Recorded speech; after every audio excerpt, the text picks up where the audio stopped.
You all use mirrors, isn't it? Whenever you dress up, or you comb your hair, or you put some makeup, and nowadays even to click selfies, you use mirrors. Now, not only for this, but mirrors are also used as rear view mirrors in cars to look at the cars behind your car. And the long mirrors are used in salons and in fitting rooms as well. But like, why are these mirrors used so much? What do we see in these mirrors? We do not see actual people or objects in these mirrors. What we see is images or reflections of ourselves or objects in these mirrors. So seeing the reflections is so important. Well, yes, not only now, but even in earlier times when mirrors were not there, people used to see their reflections in water or in utensils. So seeing these reflections or images is so important. Like, because of these reflections only, we see the reflection of the ambulance in our rear view mirror and we give it way to pass. So these reflections, they also have some properties attached to them. Let's see what. We'll see that with this example. Well, you can see we have placed a chessboard with the king in front of the mirror. So you can see that this is the mirror and this king is placed here. It is far from the mirror, isn't it? And the image, it is also far from the mirror. Let's see whether this assumption is actually true or not. Let's count the boxes of the chessboard from the king to the mirror. Count. 1, 2, 3, 4, 5. So we have 5 boxes from the king to the mirror. Now let's see what about from the mirror to the image of the king. 1, 2, 3, 4, 5. Well, that's interesting. 5 boxes from the object, that is the king, to the mirror, and 5 boxes from the mirror to the image as well. So you can say that the distance between this king from the mirror is same as the distance between the mirror and this image. Let's try with some other position of the king. Now we have placed the king over here. Now let's check the same thing.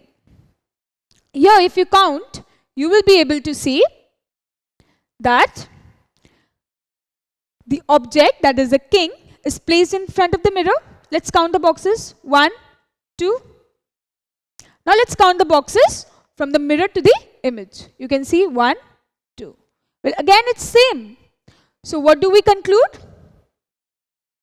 We can conclude that the distance between the object from the mirror will always be equal to the distance between the mirror and the image, be it in any case. So this is the first principle of reflection. Now one more thing let me tell you. The mirror line, that is this line, is always perpendicular or is the perpendicular bisector of the line joining these two, that is the object and its image. So the object and its image, the line joining these two is this, and the mirror line will always be perpendicular, that is here. This will be perpendicular to this line. So this is a second principle of reflection. So now you know what a reflection is. Let's see it with this one. The reflection or image, you know that reflection can also be called the image of the point P. So we have this point P here in a line L. So this is the dotted line L, which shows us the mirror. So we can write this as the mirror. Is a point P dash. So this is the reflection of P. So the reflection of P is P dash, such that L is the perpendicular bisector of this line. Just now we have studied. Now this L, that is this mirror line, is perpendicular bisector of this line, that is PP dash. Okay? And L is called the axis of reflection. Now what is this? This mirror line can also be called the axis of reflection because P is reflecting to P dash due to this line. Now let's look at this image of this man standing in front of the mirror. Now he's keeping his finger on this point. He's keeping this finger on this point, let's say. Now this point has his image, or this point has its image on the same place. That is, the object and the image is placed on the mirror line itself. So any point that falls on the mirror line itself, that is, the object is also here and the image form will be in the same place. So this point we call it as invariant point.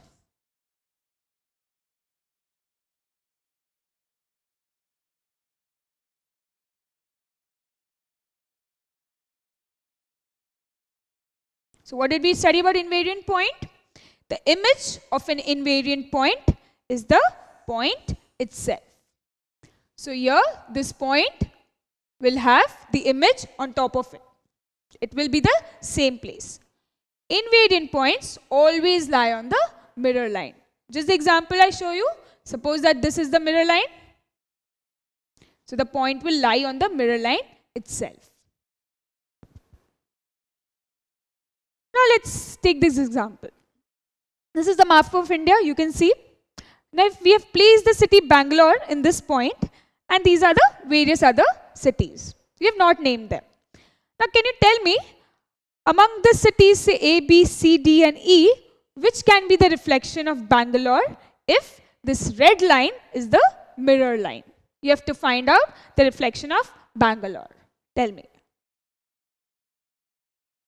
Now we know that for reflection, the distance of the object from the mirror is same as the distance from the mirror from the image. So we can see the distance is the same. So reflection of Bangalore is the city D. Now in the same example, if I ask you which is the invariant point, can you tell me which city is the invariant point? Now you can see that city C is the invariant point. Why? We know that the invariant point lies on the mirror itself. So this line is the mirror line. So C is falling exactly on the mirror line. So the invariant point is C.